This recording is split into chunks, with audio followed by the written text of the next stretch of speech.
Good evening. Welcome to Sports News. I'm Anil Thomas. Over the next 30 minutes, we'll take you through all the happenings in the world of sports. First up, the headlines we are tracking.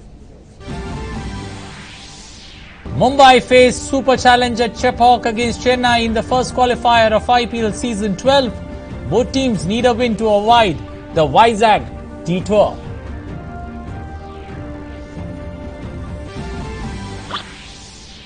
Julan Goswami denies supernovas in the last over thriller in the Women's T20 Challenge. Trailblazers win the match by 2 runs.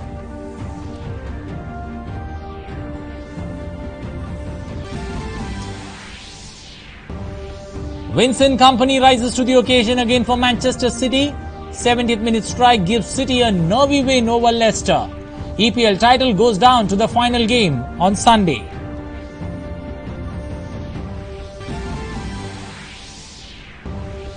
And Liverpool have a mountain to climb in the second leg of the Champions League semi-final meeting with Barcelona at Anfield tonight. Firmino and Mohamed Salah ruled out of the crunch game as Barcelona lead 3-0 from the first leg.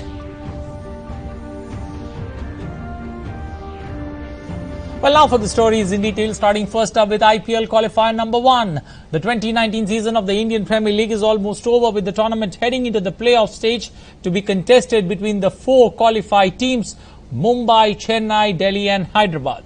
The winner of the first qualifier goes to the final directly, while the losing team will get another chance in the second qualifier. Among Mumbai and Chennai, history has been with Mumbai. Out of the 28 games played between Rohit's team and Chennai, Mumbai have won 16, while Dhoni's Chennai have 12 wins against their name. This season too, Mumbai has had the upper hand in both the matches played between the two sides in the group stage. Chennai's last win over Mumbai at the Chepauk came in 2010. The good thing is that MS Dhoni and Suresh Raina averaged 51 and 61.5 against Mumbai in the 7 knockout games.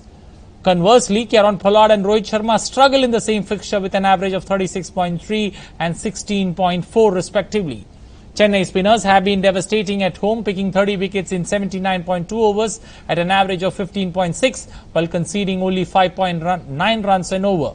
Chennai would look to take the home advantage, but trapping Mumbai would not be an easy task as the visitors have variation in batting and bowling, and they are the only team in IPL 2019 who defeated the Yellow Brigade at Chepauk in the league phase. Well, to get a perspective of what could go right for either of the teams there, either of the teams would be looking to avoid that Vizag detour before they reach the final. Joining me in the studios is senior journalist Rahul Banerjee this evening.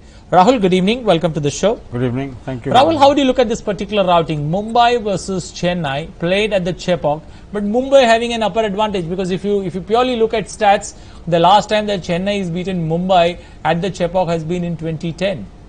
Yeah, I mean, in a sense, almost everyone is actually calling it the final before the final. True. Because let's not forget, even the losing side really is not under any that much of a great pressure, because they have a second chance in the eliminators coming up next.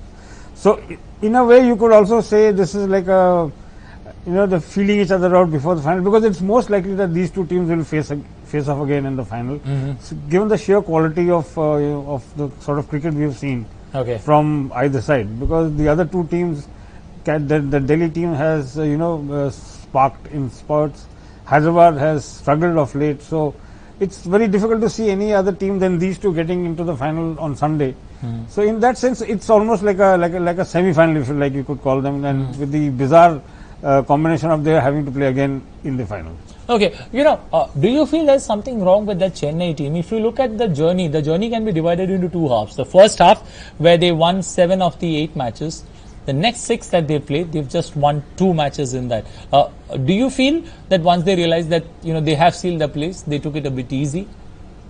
I don't think any team actually at this tournament ever takes it easy, because the stakes are so high, for one, and B, the competition is so close, like we've seen this year. I mean, literally, it was on the last day it was decided the 4th team that will make up the round of the semi-final round, if you want to call it. It was decided virtually on the last day, and they were not even playing. So it's not really any team is going to sit back and say, all right, I think Chennai's big problem is that what people sort of used to call them Dad's Army, if you want to use that term. the sheer age of their key players. I mean, almost all of them are 34, 35 and thereabouts.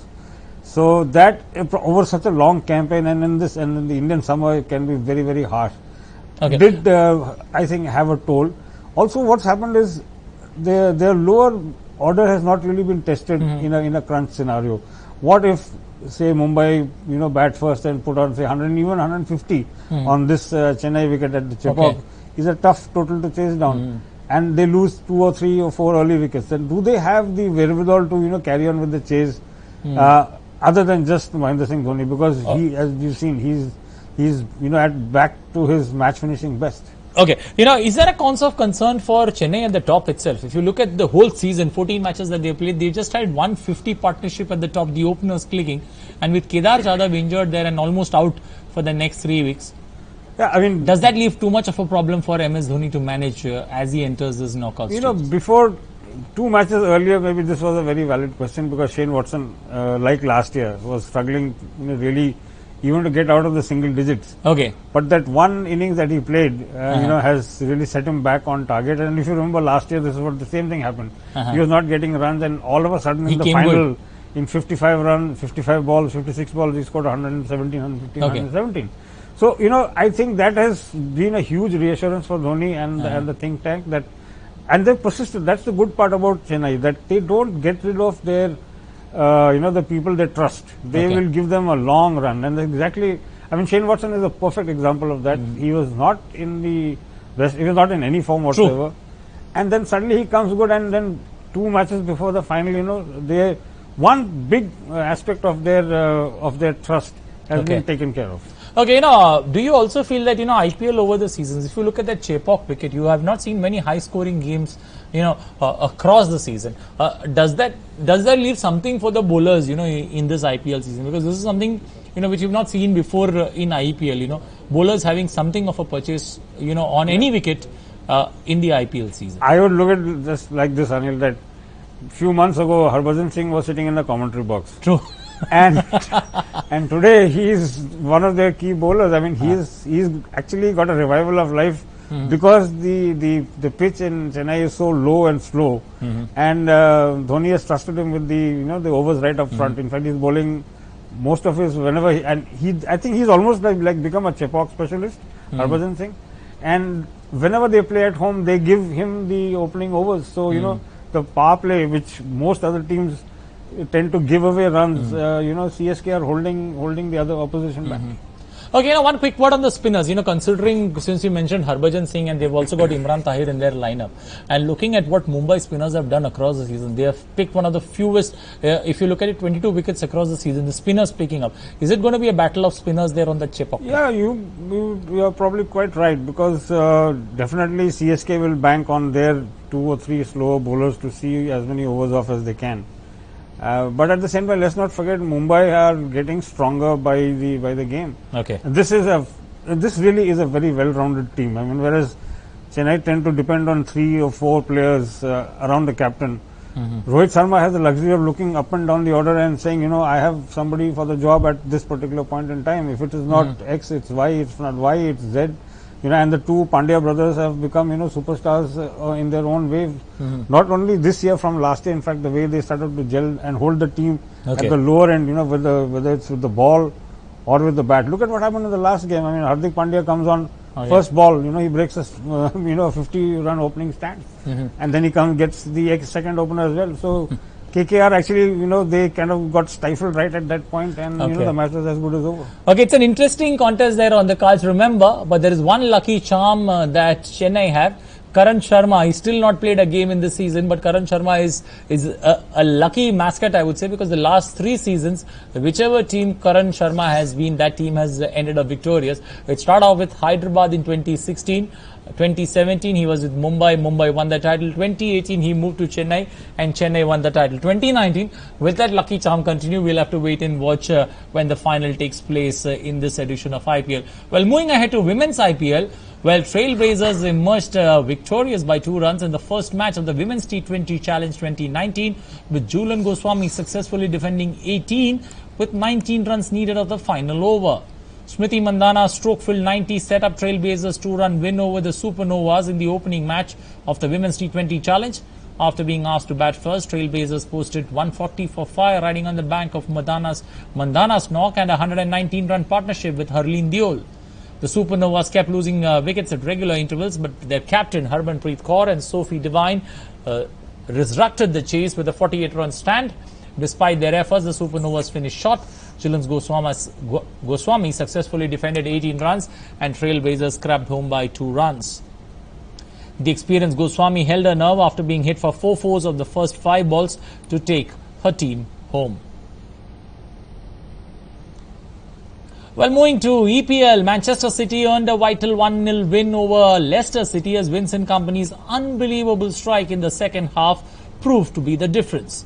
The 1-0 win over Brendan Rodgers' side now means City can secure the Premier League title with a victory at Brighton on Sunday.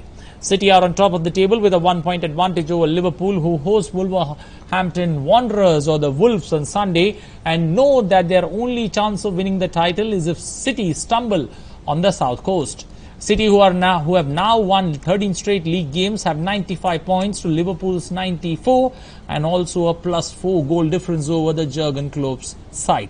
The only advantage or the silver lining is, I think, or I look at is, City is playing at home while City is playing away, while Liverpool are playing at home in that last league fixture. Well, Rahul, a quick word on this particular game, on how this could this season has gone down to the wire. How do you see it panning out now, with that final game on Sunday, where all the 10 games start at 7:30 p.m. How do you see this particular game panning out? First, only City playing that away game and Liverpool playing with one eye on what City is doing in the other game. Yeah, it's actually Manchester City's title to lose. I mean, They were out of it. If you look back over December, January, 7 points behind Liverpool, way off the pace, not winning games. And then all of a sudden the Reds went into some kind of strange shell, though they have lost only one match the entire season, but that one defeat proved to be crucial. And they have never really, been able to, they let City back into the race. I mean, Manchester City would have been praying for something, a miracle like this, and that's exactly what they got. And they have held on. I mean, this year's the EPL has been of such high quality and such intense matches that literally we are seeing the balance shift on a match by match basis. If it's one day Liverpool are ahead by a point, the day City bring their number of matches level with Liverpool, they are 1 point ahead, which is again what we saw yesterday. So it's been a fantastic season, and I really feel for Liverpool because they've been waiting for so long, to get their hands back on that trophy, 29 odd years. So and having taken the lead in such a decisive fashion at one point in time, to now sit and wait for Manchester City to make a mistake and drop a point, or whether it's a draw or a defeat, at the same time continue with their challenge all the way, having to also manage a Champions League campaign on the side. I mean, it's just the number of points we are seeing on the board, 90 plus, 94, 95. It's a phenomenon. Most teams, I mean, this is probably the highest scoring Premiership race in, I don't know, in how many years. Okay. Well, moving ahead, Chelsea meanwhile have secured their berth for the Champions League for the next season with a win against Watford. They won that outing 3-0. After a quiet first half, Chelsea scored twice within 3 minutes early in the second period through headers from Ruben Loftus-Cheek and David Luiz. Gonzalo Higuain sealed the points with a neat finish from Pedro's pass for the 5th goal for the club. The win moves Chelsea up to third, 1 point ahead of Tottenham and 4 points clear of 5th place Arsenal, or as they are called, Gunners. Well, now to the Champions League. Liverpool have a mountain to climb in that second leg of the Champions League semi-final meeting with Barcelona at Anfield on Tuesday night. The Spanish club go into the rematch with a healthy 3-goal advantage after securing a 3-0 victory at Camp Nou last week. A deft finish from Luis Suarez, a Lionel Messi double, helped Ernesto Valverde's men take a stranglehold of the tie, with a superb treble still on the cards for the Catalans. They have already wrapped up a second successive La Liga title, while Valencia lie in wait in the Copa del Rey final. Reds manager, meanwhile, Jurgen Klopp, has confirmed both Mohamed Salah and Roberto Firmino will be unavailable for Liverpool's Champions League second leg. The Redcoats also claim domestic silverware this season. Their pulsating 3-2 win over Newcastle United on Saturday, keeping them in the hunt to claim a first Premier League trophy. If you are looking for entertainment, then this is the match to watch. There's likely to be an onslaught from the hosts as they look to resurrect this try, though they will need to be wary of Barcelona's counter attacks. So, an interesting game on the cards. A 3-0 cushion. No Mohamed Salah, no Roberto Firmino. How much of a trouble? Purely looking at, the optics going into this game. Jurgen Klopp has too much on his hands. How do you look at it, Rahul? Yeah, I mean, if you just look at the score and the teams on either side, you would say that this is a done deal for Barcelona. They just have to turn up at Anfield and play out that 90 minutes. Finish off the 90 minutes. But don't forget last year's quarterfinal. They took a 3-0 lead into the quarterfinals against Roma, and they lost the next 4-1. So that will definitely be sitting on the minds and heads of the Barcelona players. They talk about it all the time. Each one of them, when we read what they have said in the press or on the television, that they all refer to that match and they say that's an itch or an ache we want to put an end to. So yes, there is a motivation for them to make sure that they don't slip up like last year. But also at the same time they will remember they did stumble at that point in time. 3 goals down at home, and they gave away the advantage. So they will be aware that yes, that Liverpool have a problem, but they also know that they can't take anything for granted. Okay, one quick look at no Firmino, no Mohamed Salah. What does Klopp bring to the table there? You can look to go out an all-out attack game that you can have for the night. But Barcelona's counter attack could peg them back. So how do you go into this game with your two upfront strikers missing this big game? It's a very difficult situation for the coach. Jurgen Klopp really has actually said that they are looking to do their best. But do they concentrate on go all out on attack? Because just one goal, if they give away even one goal to Barcelona, that increases the number of goals they need in turn to pull things back level. So it's going to be a very tough ask. It will be very interesting to see who he fields in place of Salah and Firmino. He has 3 or 4 options. There's Shaqiri, there's Divock Origi and Daniel Sturridge, not to forget. So there are options available, but each one of those changes will force some amount of changes down the line in the shape that Liverpool have played throughout the season, which has been very successful, and they've got bags of goals because of the way they play. So it's going to be tough, but then that's what football at this level is all about. Nothing is easy. You have to find the answers. You know what's at stake. You want to get into your Liverpool are heading for their second. Have a chance of making the second Champions League final in a row. So there's a huge amount at stake, and it will test Klopp's managerial skills, his planning, his strategy. They must be very frantically working out the options. Even now, the game is kick off in a while, but even now I'm sure they're still wondering exactly what to do. Okay, we'll leave it there. We all expect that maybe lightning strikes twice.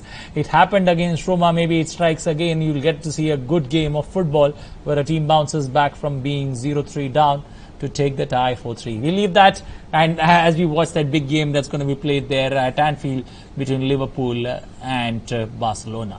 The winner of this particular tie goes to play that Champions League final on the 1st of June in Madrid. Thank you, Rahul, for joining us in the studio. It's a pleasure having you here as always. Well, moving forward now, French winger Franck Ribéry will leave Bayern Munich at the end of the season. The 36-year-old made over 400 appearances and won 21 major honours with Bayern since joining from Marseille in 2007. His trophies include 8 Bundesliga titles, the Champions League, Super Cup and Club World Cup. Former French international Ribéry will join fellow veteran forward Arjen Robben in leaving the club at the end of the campaign, marking the end of the iconic Ribéry partnership at the Allianz Arena. Bayern confirmed they will honour the duo with a testimonial match in 2020.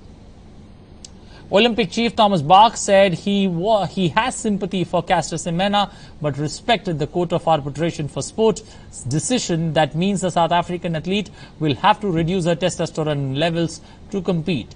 Semina won the gold in the 800 meters in the last two Olympics. The governing International Association of Athletic Federation, or the IAAF, who control the rules of the competition in track and field at the Olympics, have imposed the conditions on female athletes with differences in sexual development. Well, that's it in this bulletin. Thanks for watching. Bye-bye. Take care.